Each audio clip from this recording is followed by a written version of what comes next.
Hello everyone, welcome to your next video. अच्छा, इसमें हम डिस्कस करेंगे क्वेश्चन नंबर 6 डिपार्टमेंटल अकाउंट्स का। चलो एक क्विक रीडिंग मारेंगे, फिर रिक्वायरमेंट देखेंगे, ठीक है। चलो, उसने कहा है messrs DPR carried on business of drapers and tailors in Delhi. D was in charge of department A dealing in cloth, B was in charge of department B selling garments, and R was in charge of department C tailoring section. It has been agreed that each of the partners would receive 75% of the profits disclosed by the accounts of the department of which he was in charge, and balance profits would be shared in the ratio of 2:1:1. आपको एक trading PL बना के दे रखा है for the 6 months ending 31st मार्च। याद रखना 6 months का है। ट्रेडिंग PL के नीचे देखोगे ना तो उसने कहा है प्रिपेयर डिपार्टमेंटल ट्रेडिंग अकाउंट। चलो पहले हम बनाते हैं इसमें departmental trading and profit and loss account सबसे पहले, ठीक है। चलो 3 डिपार्टमेंट्स हैं आपके, है ना। डिपार्टमेंट A है जो कि क्लॉथ का है, डिपार्टमेंट B है जो कि सेलिंग गारमेंट्स का है, और डिपार्टमेंट C है टेलरिंग का, ठीक है। तो डिपार्टमेंट A, B और C, A क्लॉथ का है, B सेलिंग गारमेंट्स का है और C टेलरिंग का है, ठीक है। चलो, और याद रखना डिपार्टमेंटल ट्रेडिंग PL हम 6 months का बना रहे हैं। चलो सबसे पहले आपको ओपनिंग स्टॉक दे रखा था 37,890, 24,000 और 20,000। सबसे पहले ओपनिंग स्टॉक, ठीक है। फिर आप देखो आपको परचेजेस दे रखी हैं तीनों की। 2 परचेजेस 1,40,700, 80,600, 44,400, ठीक है। परचेज होगी। अच्छा बाय साइड पे देखो एक बार, आपको सेल्स दे रखी है 1,80,000 A की, 1,30,000 B की और 90,000 C की। इसके अलावा उसी के नीचे देखो क्लोजिंग स्टॉक दे रखा है 45,100 A का, 22,300 B का और 21,600 C का, ठीक है। अच्छा अब ना ओपनिंग स्टॉक हो गया, परचेजेस हो गए। परचेजेस के नीचे पढ़ोगे ना तो आपको एक चीज दे रखी है सैलरीज एंड वेजेस। अब मुझे बताओ उन्होंने क्या करा, सैलरीज और वेजेस को ना कंबाइन करके एक साथ दिखा दिया 48। मुझे 48 में से ये जानना है सैलरी कितनी है और वेजेस कितनी है, क्योंकि जो सैलरी वाला पार्ट है वो कहां जाएगा, वो तो जाएगा PL में, और जो वेजेस वाला पार्ट है वो आएगा ट्रेडिंग अकाउंट में, ठीक है। चलो एक काम करो, सेकंड पेज पे एक वर्किंग नोट बनाओगे सब, लिखना सैलरीज एंड वेजेस। आपको सैलरीज और वेजेस दे रखी है 48,000 की। चलो अब आ जाओ नीचे थर्ड पॉइंट पे। उसने कहा details of salaries and wages are as follows. उसने कहा ये जो सैलरी और वेजेस है ना, इसमें से ऑफिस की हैं 50%, तो 48,000 का 50% मतलब 24,000 ऑफिस की हैं। शोरूम की 25%, तो 12,000 शोरूम की हैं, और वर्कशॉप की 25%, तो 12,000 वर्कशॉप की है, ठीक है। फिर उसने कहा allocate general office salaries in ratio of 3:2:1 among department A, B and C। उसने कहा ये 24,000 की सैलरी को डिपार्टमेंट A, B और C में बांट दो 3:2:1 में, तो 12, 8 और 4।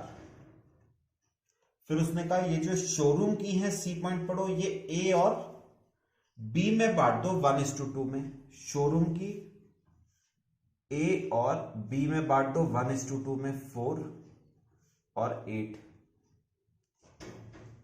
ठीक है, और ये जो वर्कशॉप है 12,000, सेकेंड पॉइंट पढ़ना, लिखा हुआ है tailoring jobs is carried out in workshop, मतलब वर्कशॉप में कौन सा काम होता है, टेलरिंग का। टेलरिंग मतलब डिपार्टमेंट सी, तो ये 12,000 हो गई डिपार्टमेंट सी की।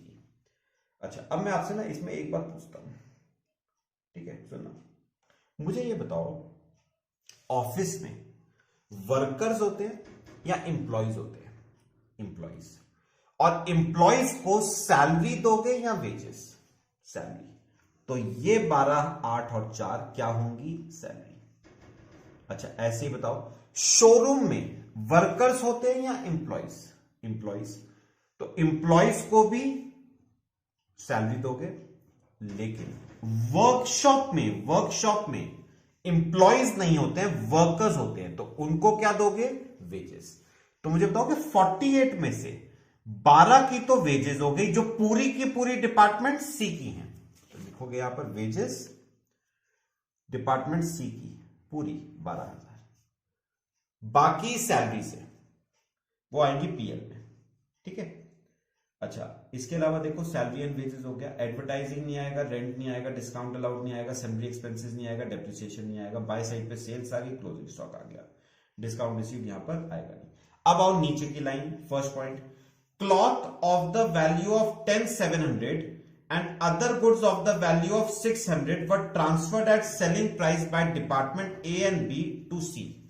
तो A और B ने C को ट्रांसफर किया है, तो दोनों साइड्स पे लिखो टू ट्रांसफर और बाय ट्रांसफर। A और B ने C को ट्रांसफर किया है, तो C रिसीवर है ना, C डेबिट होगा कितने से? 11,300। कैसे आया ये 11,300? 10,700 का सामान A से मिला, 600 का B से मिला, तो 11,300 का सामान मिला C को। A क्रेडिट होगा 10,700 से, B क्रेडिट होगा 600 से। हो गया?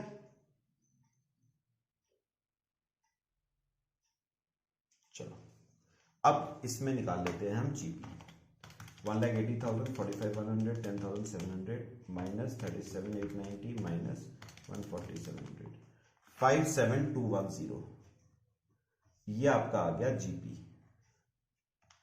1,30,000, 22,300, 600, 24,000, 8,600, 48,300, ये बी का आ गया। 90,000, 21,600 माइनस 20,000 माइनस 44,400 माइनस 12,000 माइनस 11,300, 23,900, ये डिपार्टमेंट सी का आ गया। तो ये हो गया आपका जीपी। ठीक है, चलो, अब जीपी के बाद अब हम क्या बनाएंगे? Profit and loss account. चलो, जीपी को ब्रॉट डाउन करो, by gross profit brought down 5,7,210, 48,300, 23,900। अब लिखो टू सैलरी। पहले देखो, हमने निकाली थी सैलरी, बताना मेरे को। सैलरी मुझे बताओ ए की कितनी है? 12 ये और 4 ये, 16। तो सैलरी ए की 16। अच्छा, अगर मैं पूछूं बी की सैलरी कितनी है? 8 और 8, 16।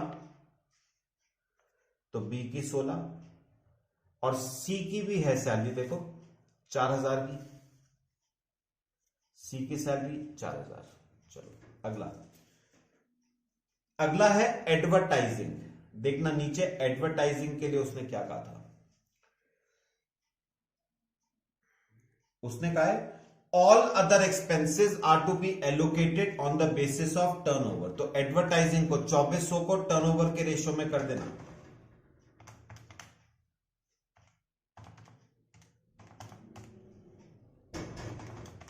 तो 1080 डिपार्टमेंट ए का,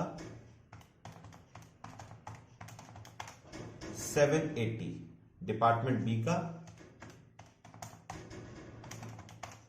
540 डिपार्टमेंट बी का, सी का। एडवर्टाइजिंग हो गया। फिर रेंट मुझे चलो अपने आप बताओ, रेंट रेंट मुझे बताओ, रेंट के लिए उसने ना फोर्थ पॉइंट में कहा है वर्कशॉप का रेंट है 1000 पर मंथ, वर्कशॉप का 1000 पर मंथ। हम 6 मंथ्स का कर रहे हैं तो 6 मंथ्स का आ गया 6000, और वर्कशॉप है टेलरिंग के लिए, टेलरिंग मतलब डिपार्टमेंट सी, तो डिपार्टमेंट सी का रेंट तो आ गया 6000।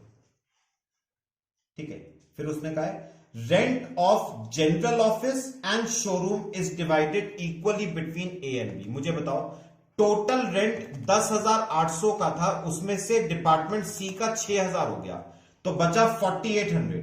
ये रेंट आ गया ऑफिस का और शोरूम का। उसने कहा ये रेंट दोनों डिपार्टमेंट्स में इक्वली बांट देना, तो 2400 2400। ठीक है, चलो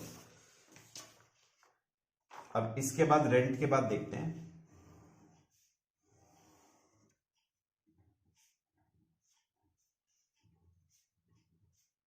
देखो रेंट के बाद डिस्काउंट अलाउड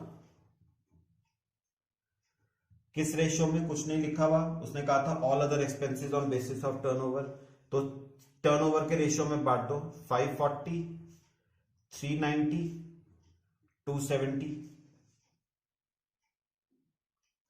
ठीक है, सन्ड्री एक्सपेंसेस टर्नओवर के रेशियो में बांट दो 5400, 3900, 2700। डेप्रिसिएशन 750, फिफ्थ पॉइंट इक्वली, तो 250, 250, 250। चलो डेबिट साइड होगी पूरी। अब आओ क्रेडिट साइड, डिस्काउंट रिसीव दे रखा है क्रेडिट साइड पे। उसने कहा है 7 पॉइंट पढ़ना, डिस्काउंट रिसीव्ड ए का 400 रुपए है, बी का 250, सी का 150 रुपए का, ये आपका डिस्काउंट रिसीव्ड, बस है ना। एक बार नीचे एडजस्टमेंट्स भी देख लो। ओके सर, चलो नेट प्रॉफिट निकालते हैं। 57210 minus 16000 minus 1080 minus 2400 minus 540 minus 5400 minus 250। 31540 department A का, बी का 48300,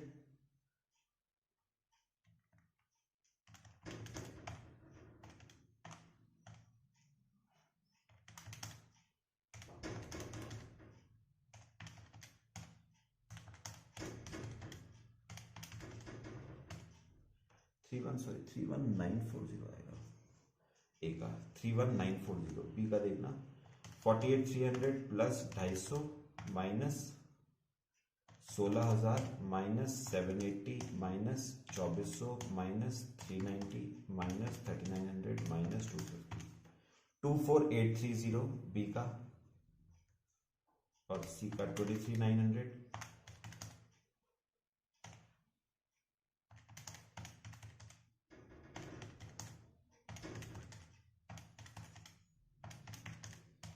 दस 10,290, 10,290। ये नेट प्रॉफिट आ गया आपका सी का।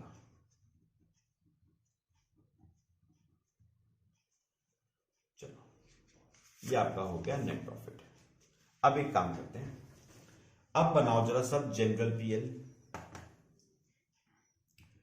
एक बनाओ general profit and loss account. Brought down करो नेट प्रॉफिट को by net profit, brought down A का, बी का, सी का 31,940, 24,830, 10,290। ठीक है, टू साइड पे आता है to provision for unrealised profit included in closing stock of. अब मुझे ना एक बात बताना, डिपार्टमेंट ए और बी दोनों सी को भेजते हैं एट सेलिंग प्राइस। सी वापस ना ए को भेजता है ना बी को भेजता है, ए और बी दोनों सी को भेजते हैं। इसका मतलब अगर अनरियलाइज प्रॉफिट कोई होगा तो वो किसके क्लोजिंग स्टॉक में होगा, डिपार्टमेंट सी के क्लोजिंग स्टॉक में। ठीक है, चलो वर्किंग नोट बनाओ। वर्किंग नोट, डिपार्टमेंट सी का पढ़ के बताओ मुझे क्लोजिंग स्टॉक कितना है डिपार्टमेंट सी का क्लोजिंग स्टॉक 21,600। उसमें से मुझे बताओ समान किस किस का हो सकता है, ए का हो सकता है, बी का हो सकता है, सी का खुद का हो सकता है। मुझे बताओ 21,600 में से ए से कितना आया। देखो ट्रेडिंग में लिखा हुआ है, ट्रेडिंग अकाउंट में बाय साइड पे including 5,700 for goods transferred from A. तो 21,600 में से 5,700 का सामान ए से आया, बी के लिए कुछ नहीं लिखा हुआ तो मैं नील अज्यूम कर रहा हूं, और बाकी बचा उसका खुद का 15,900। जो खुद का है उसमें नो प्रॉफिट, और जो ए से आया उसमें प्रॉफिट बताओ किसका होगा, ए का होगा, है ना। चलो एक काम करते हैं, ए का प्रॉफिट निकालते हैं। वर्किंग नोट बनाओ, एक और वर्किंग नोट, ए का प्रॉफिट वर्किंग नोट बनाना, जीपी रेशो ए का, GP divide by sales into 100। देख के बताओ मुझे जीपी ए का है 5,7,210 डिवाइड बाय सेल्स बताना। ए ने 1,80,000 की सेल्स तो बाहर वालों को करी, और 10,700 की सेल सी को करी इनटू 100।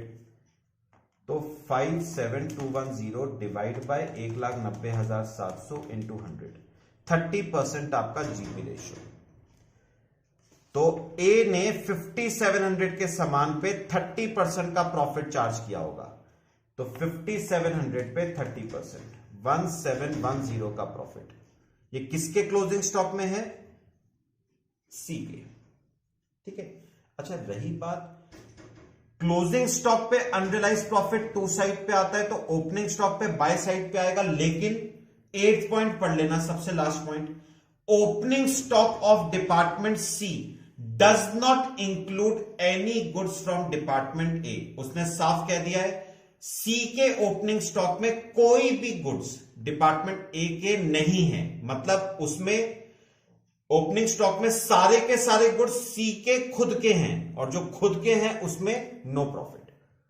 तो बस ये आपका नेट प्रॉफिट कैरी डाउन आ गया, 31,940, 24,830, 10,290 माइनस 1,710, 65,350। ये आपका आ गया जनरल पीएल। ठीक है। अच्छा अब इसमें ना मेरी एक बात और सुनना जरा, ट्रेडिंग अकाउंट के नीचे एक लाइन पढ़ोगे ना, तो उसने कहा है पीएल एप्रोप्रिएशन अकाउंट भी बनाना है। चलो एक फॉर्मेट बना लो पीएल एप्रो का, पीएल एप्रो का एक फॉर्मेट बना लो। ठीक है। अच्छा पीएल एप्रो में मुझे बताओ सबसे पहले आप नेट प्रॉफिट को क्या करते हो, ब्रॉट डाउन। देखो जनरल पीएल में कितना नेट प्रॉफिट आया था, 65,350। सबसे पहले तो वो ब्रॉट डाउन कर। अब ये सुनना जरा ध्यान से। अब ना वो जो सबसे ऊपर पैराग्राफ था ना, उसकी थर्ड लाइन जरा पढ़ना। Third line, it has been agreed that each of the 3 partners would receive 75% of the profits disclosed by the accounts of the department of which he was in charge। मुझे बताओ ये जो net profit होता है ये किस किस में बढ़ता है, पार्टनर्स में बढ़ता है। कितने पार्टनर्स है, 3, डी, एक एक लाइन छोड़ना, बी और आर। तो ये 65,350 का प्रॉफिट डी, बी और आर में बटेगा। कैसे, सुनना ध्यान से। पता है उसने क्या कहा, देखो देखो देखो, मुझे बताओ ये जो डिपार्टमेंट ए था, फर्स्ट पैराग्राफ पढ़ो, फर्स्ट पैराग्राफ। डिपार्टमेंट ए का इंचार्ज कौन था, पार्टनर डी था उसका इंचार्ज। डिपार्टमेंट ए का इंचार्ज कौन था, पार्टनर डी। तो उसने कहा डिपार्टमेंट ए का जितना नेट प्रॉफिट आया ना, उसका 75%, 31,940 का 75%, 23,955 किसका होगा, डी का। अच्छा अब बताओ डिपार्टमेंट बी का इंचार्ज कौन था, पार्टनर बी। तो इसका जो प्रॉफिट आया उसका 75%, 24830 का 75% 18623 बी का होगा, और सी का इंचार्ज था आर, तो उसका 75% 10290 का 75% आर का होगा, मतलब 7718 ये आर का होगा। ठीक है, चलो यहां पर लिखते हैं। तो डी का हो गया 23955, बी का 18623 और आर का 7718। अच्छा अब सुनो, फिर उसने कहा था, फर्स्ट पैराग्राफ पढ़ो, and balance profits would be shared in the ratio 2:1:1। अब सुनो, मेरे को बताओ, आपने नेट प्रॉफिट कमाया था 65,350, उसमें से 23,955 डी को दे दिया, 18623 बी को दे दिया, 7718 आर को दे दिया। बचा हुआ जो प्रॉफिट है 15054 वो 2:1:1 में बटेगा, तो 7527 डी को मिलेगा, 3764 मिलेगा बी को, और 3763 मिलेगा आर को। ठीक है, टैली कर लो इसे।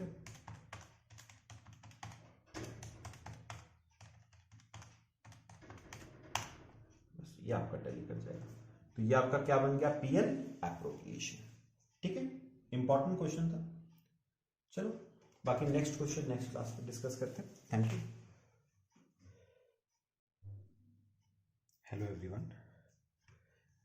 अच्छा, इस वीडियो में हम आपके डिपार्टमेंटल अकाउंट्स का question number 7, again very very important question, 2-3 बार आपके एग्जाम्स में आया हुआ है, वो डिस्कस करेंगे। चलो एक रीडिंग पहले मारेंगे, क्वेश्चन कहता क्या है। देखो, department R sells goods to department S at a profit of 25% on cost and to department T at 10% profit on cost. Department S sells goods to department R and T at a profit of 15% and 20% on sales. T sells goods to R and S at profit of 20% and 25% on cost. Departmental managers are entitled to commission at 10% on net profit subject to unrealized profit on departmental sales being eliminated. Departmental profits after charging managers commission but before adjustment of unrealized profit are as under. R, S और T का profit दे रखा है, stock दे रखा है। Find out correct departmental profit after charging managers commission. चलो हमें ना correct departmental profit निकालना है। एक स्टेटमेंट बनाएंगे, statement showing correct departmental profit. ठीक है, कितने डिपार्टमेंट है, डिपार्टमेंट आर, एस, टी। चलो अभी ना पहले क्वेश्चन का सेकंड पैराग्राफ की सेकंड लाइन पढ़ो। आपको जो प्रॉफिट दे रखा है वो कौन सा प्रॉफिट है, जरा पढ़ना।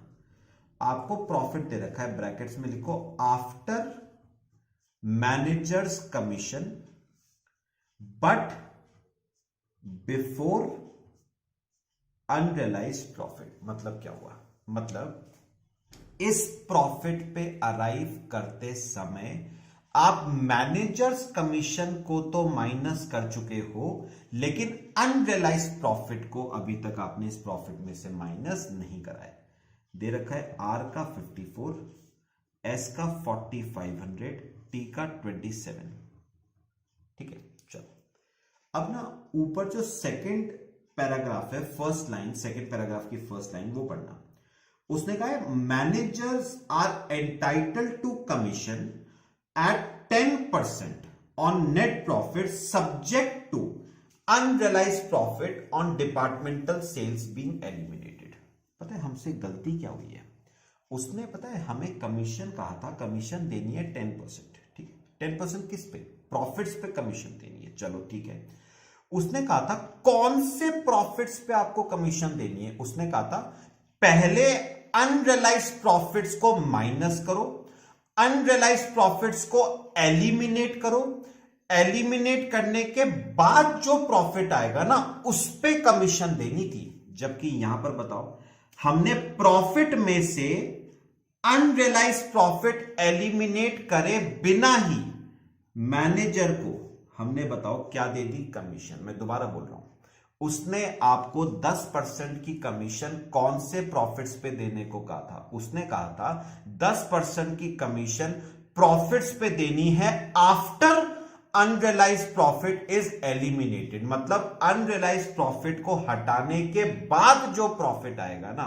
उस पे कमीशन देनी थी। जबकि आपने कौन से प्रॉफिट पे कमीशन दे दी? आपने अनरियलाइज प्रॉफिट को हटाए बिना मैनेजर को क्या दे दी? कमीशन दे दी। तो इसका मतलब गलती हो गई है। चलो एक काम करते हैं, इस प्रॉफिट में से मैनेजर कमीशन हमने माइनस कर रखी है। चलो पहले उसे ऐड कर दो, ऐड बैक कर दो, मैनेजर्स कमीशन ऐड बैक कर देते हैं। यह आ जाएगा profit before managers commission and before unrealised profit.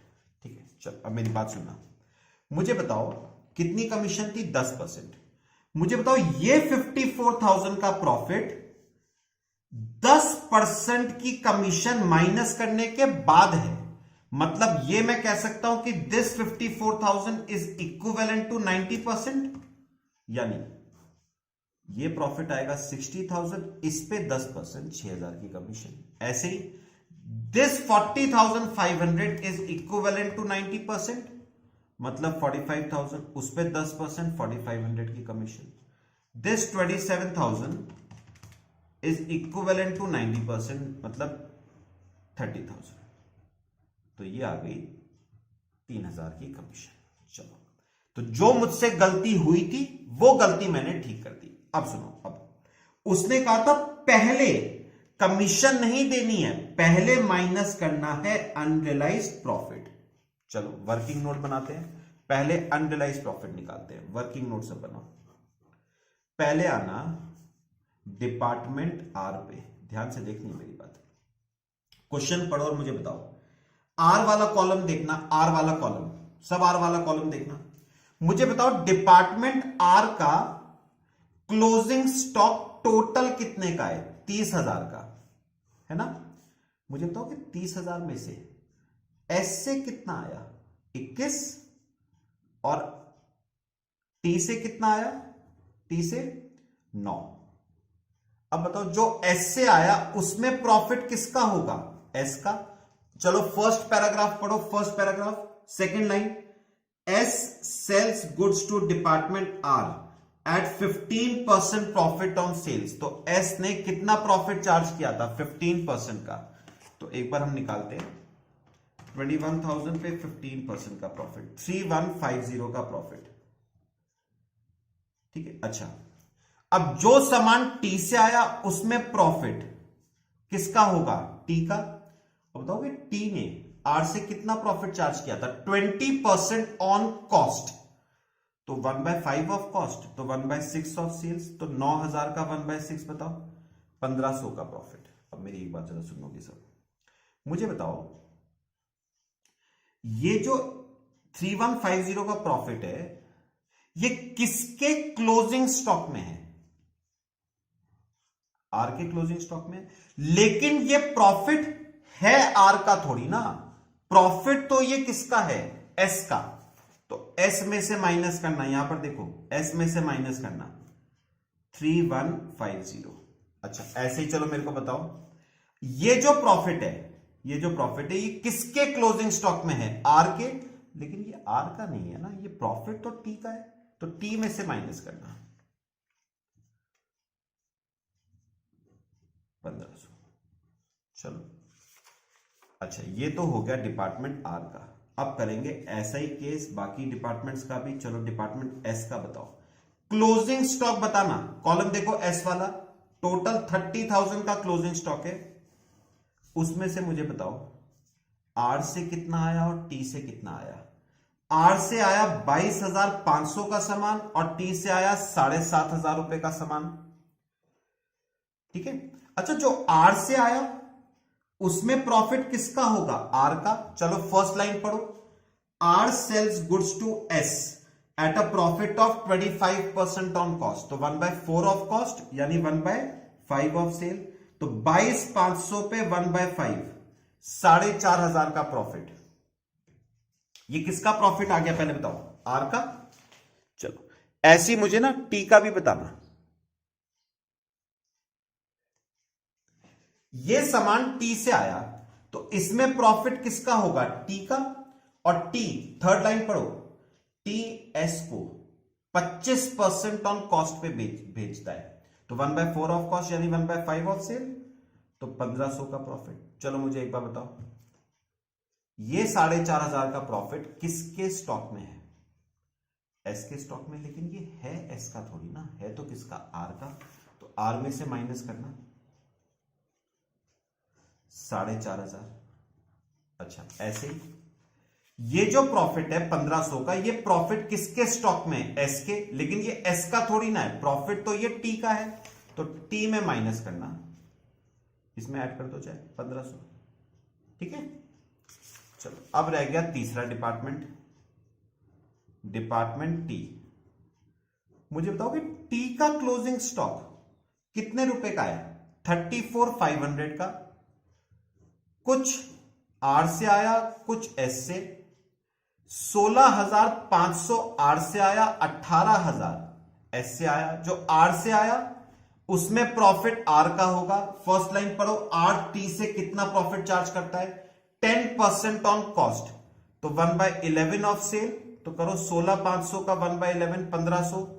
और जो एस से आया उसमें प्रॉफिट किसका होगा, एस का। सेकेंड लाइन पढ़ो, एस टी से कितना प्रॉफिट चार्ज करता है, 20% ऑन सेल, तो 3,600। अब ये बताओ, ये 1,500 का प्रॉफिट किसके स्टॉक में है, टी के। लेकिन ये टी का नहीं है किसका, आर का। तो आर में माइनस करना, ऐड कर दो इसमें 1,500। ठीक है, अच्छा। और अगर मैं एस की बात करूं तो ये 3,600 किसका प्रॉफिट है, एस का। तो एस में माइनस करना 3,600, इसमें ऐड कर देता हूं 3,600। ठीक, तो ये आ गया मेरा 54,000,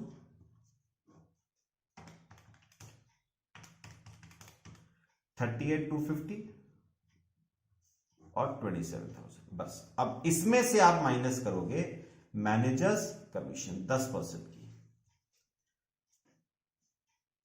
तो 54,000 पे 10%, 5,400, 3,825 और 2,700, तो ये बच गया 48,600। ये आपका करेक्ट प्रॉफिट आ गया। 3,4,425 और 24,300, ये आ गया आपका करेक्ट डिपार्टमेंटल प्रॉफिट। ठीक है, very very important question exam point of view से। चलो बाकी अगली वीडियो में कवर करेंगे। Thank you. Hello everyone, welcome to your next video. अच्छा, इस वीडियो में हम एक और क्वेश्चन डिस्कस करेंगे, बिल्कुल सेम वैसा ही है जैसा हमने पिछली क्लास में मैनेजर्स कमीशन वाला केस किया था। थोड़ा सा चेंज है बस। क्वेश्चन नंबर 13 पे आओगे सब। सब पहले ना एक काम करो, एक लास्ट लाइन है बिल्कुल सेम है फिलहाल, उसने कहा करेक्ट डिपार्टमेंटल प्रॉफिट निकालो आफ्टर चार्जिंग मैनेजर्स कमीशन। चलो स्टेटमेंट बनाओ, statement showing correct departmental profits. ठीक है, 3 डिपार्टमेंट्स हैं, डिपार्टमेंट एक्स वाई जेड। चलो एक काम करोगे सब ना सेकंड पैराग्राफ की सेकंड लाइन पढ़ोगे, departmental profits after charging managers commission but before adjustment of unrealised profit are as under. तो मुझे बताओ, आपको जो प्रॉफिट क्वेश्चन में गिवन है वो कौन सा है, after managers commission but before unrealised profit. ठीक है, कितना, 36, 27, 18, 36, 27, 18। अच्छा अब मेरी बात जरा सब बहुत ध्यान से सुनना। अब ना सेकंड पैराग्राफ की सेकंड लाइन, सेकंड पैराग्राफ की फर्स्ट लाइन पढ़ना।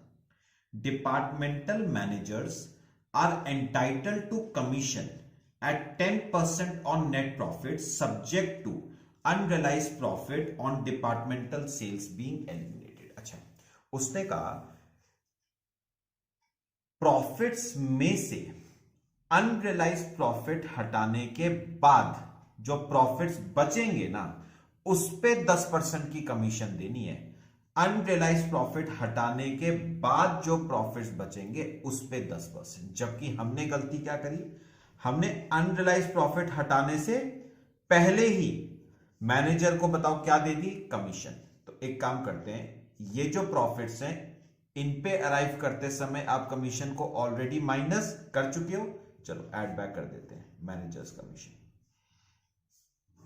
तो ये आ जाएंगे प्रॉफिट्स, बताओ before managers commission and unrealised profit. ठीक है, अब मुझे ना एक बात का जवाब दो, ये जो 36,000 के प्रॉफिट्स हैं ये 10% की कमीशन देने के बाद के प्रॉफिट्स हैं। तो मैं 36,000 को इक्विवेलेंट टू 90% बोल सकता हूं, तो 40,000। 27,000 will be equal to 90% 30,000। 18,000 will be equal to 90% 20,000। तो 40,000 पे 10% 4,000, 30,000 पे 10% 3,000, 20,000 पे 10% 2,000। अब उसने कहा पहले इन प्रॉफिट्स में से क्या माइनस करना, अनरियलाइज्ड प्रॉफिट। चलो वर्किंग नोट बनाओ, अनरियलाइज्ड प्रॉफिट जरा चेंज है थोड़ा सा ध्यान से। पहले आओ डिपार्टमेंट एक्स, मुझे बताओ डिपार्टमेंट एक्स का क्लोजिंग स्टॉक आपको कितना दे रखा है, 23,600। अच्छा, एक्स के क्लोजिंग स्टॉक में दो लोगों का स्टॉक होगा ना, वाई का और जेड का। वाई के पास से आया हुआ है 19,000 का सामान और जेड के पास से 4,600 का सामान। जो वाई के पास से आया है उसमें प्रॉफिट किसका होगा, वाई का। चलो एक काम करो, सेकेंड लाइन पढ़ो, Y sells goods to X at a profit of 10% on sales. तो प्रॉफिट वाई ने कितना चार्ज किया, 10%, तो 19,000 पे 10% मतलब 1,900। ये प्रॉफिट किसके स्टॉक में है, एक्स के, है किसका, वाई का। तो वाई में से माइनस करना 1,900। ठीक है, चलो अब मुझे एक बात और बताओ, जेड पे आ जाओ जरा ध्यान से। मुझे बताओ ये 4,600 का सामान किसके पास से आया, जेड के पास से, तो किसका प्रॉफिट होगा, जेड का। थर्ड लाइन पढ़ो, Z sells goods to X at a profit of 15% on cost. अब यहां पर एक प्रॉब्लम आएगी, प्रॉफिट है 15% ऑन कॉस्ट, मुझे चाहिए ऑन सेल्स। तो 15% ऑन कॉस्ट को सेल्स में आप ऐसे कन्वर्ट नहीं कर पाओगे। तो एक मैं आपको तरीका बता रहा हूं, वो देखना वो तरीका काम आएगा आपको। कितना प्रॉफिट है, 15% on cost, let cost be 100। तो कॉस्ट पे प्रॉफिट है 15% मतलब 15 रुपए का, तो सेलिंग प्राइस 115। अब यूनिटरी मेथड लेके करना, देखो कैसे। अगर 115 का सेलिंग प्राइस है तो उसमें 15 का प्रॉफिट है, 115 के सेलिंग प्राइस में 15 का प्रॉफिट है, तो 4,600 के सेलिंग प्राइस में 15 ओवर 115 इंटू 4,600। तो इसे अगर हम सॉल्व करें तो 4,600 इंटू 15 डिवाइड बाय 115, 600 रुपए का प्रॉफिट। ये बताओ ये 600 रुपए का प्रॉफिट किसके स्टॉक में है, एक्स के, है किसका, जेड का, 600 रुपए। चलो ये तो हो गया डिपार्टमेंट एक्स का केस। चलो ऐसा ही वर्किंग नोट बनाओ डिपार्टमेंट वाई का। मुझे बताना वाई का क्लोजिंग स्टॉक कितने रुपीस का है, 10,500 का। इसमें कुछ सामान x के पास से आया, कुछ z के पास से। x के पास से आया 7,200 का, z के पास से आया 3,300 का। जो x के पास से आया उसमें प्रॉफिट x का। चलो क्वेश्चन की फर्स्ट लाइन पढ़ो, x sells goods to y at a profit of 20% on cost, 1/5 of cost, तो 1/6 ऑफ सेल्स, तो 1,200 रुपए का प्रॉफिट। और z के पास से आया 3,300 का। अब देखो Z कितना प्रॉफिट चार्ज करता है, Z sells goods to Y at 10% on cost, 1/10 of cost, तो 1/11 ऑफ सेल्स कितना आ जाएगा 300। अब ये बताओ, ये 1200 का प्रॉफिट वाई के स्टॉक में है, लेकिन है किसका, एक्स का। तो एक्स में माइनस करना 1200,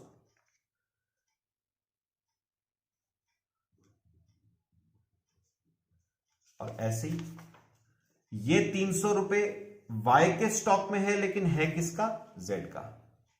तो जेड में ऐड करना 300 रुपए। चलो, ये हो गया आपके डिपार्टमेंट वाई का केस। चलो अब एक और वर्किंग नोट बनाते हैं डिपार्टमेंट जेड का।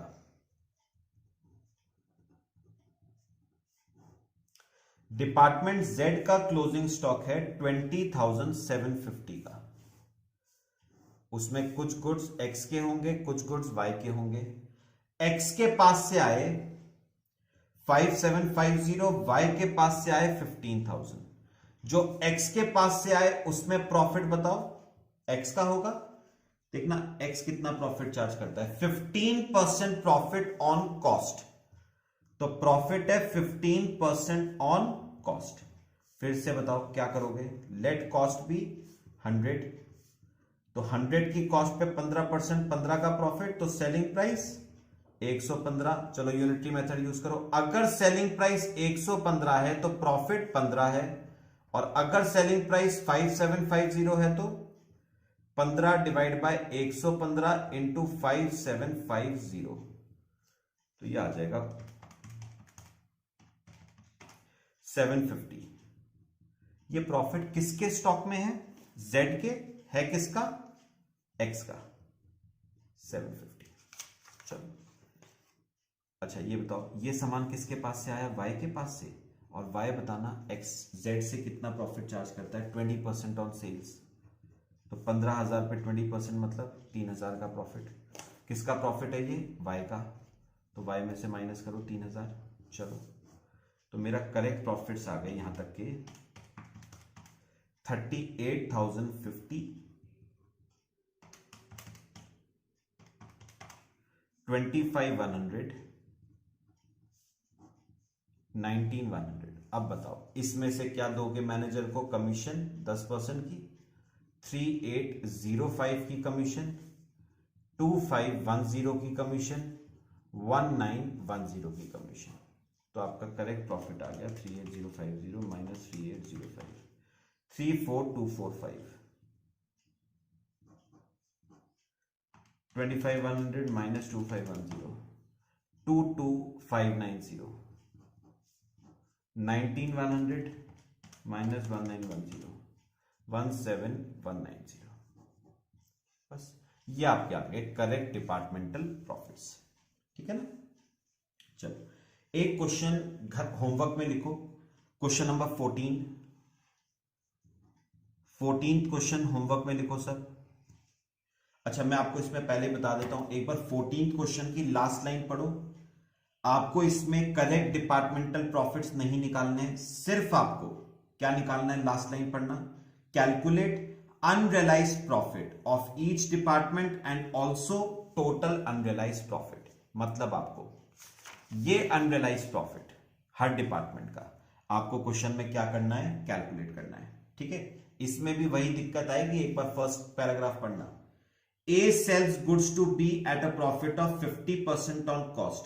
तो 1/2 ऑफ कॉस्ट है ना, तो 1/3 ऑफ सेल्स हो जाएगा, इसमें दिक्कत नहीं आएगी। सबसे लास्ट पढ़ना, सबसे last, C charges 30% and 40% profit on cost. तो यहां पर दिक्कत आएगी, 30% ऑन कॉस्ट है तो इसे फ्रैक्शंस में कन्वर्ट नहीं कर पाओगे, तो कैसे करोगे, लेट कॉस्ट भी 100, उस पे 30% यानी 30 का प्रॉफिट, तो सेलिंग प्राइस 130, फिर यूनिटरी मेथड से करना। ऐसे ही 40% profit on cost, let cost भी 100, उस पे 40%, 40 रुपीज का प्रॉफिट, तो सेलिंग प्राइस 140, फिर आपका यूनिटरी मेथड करना।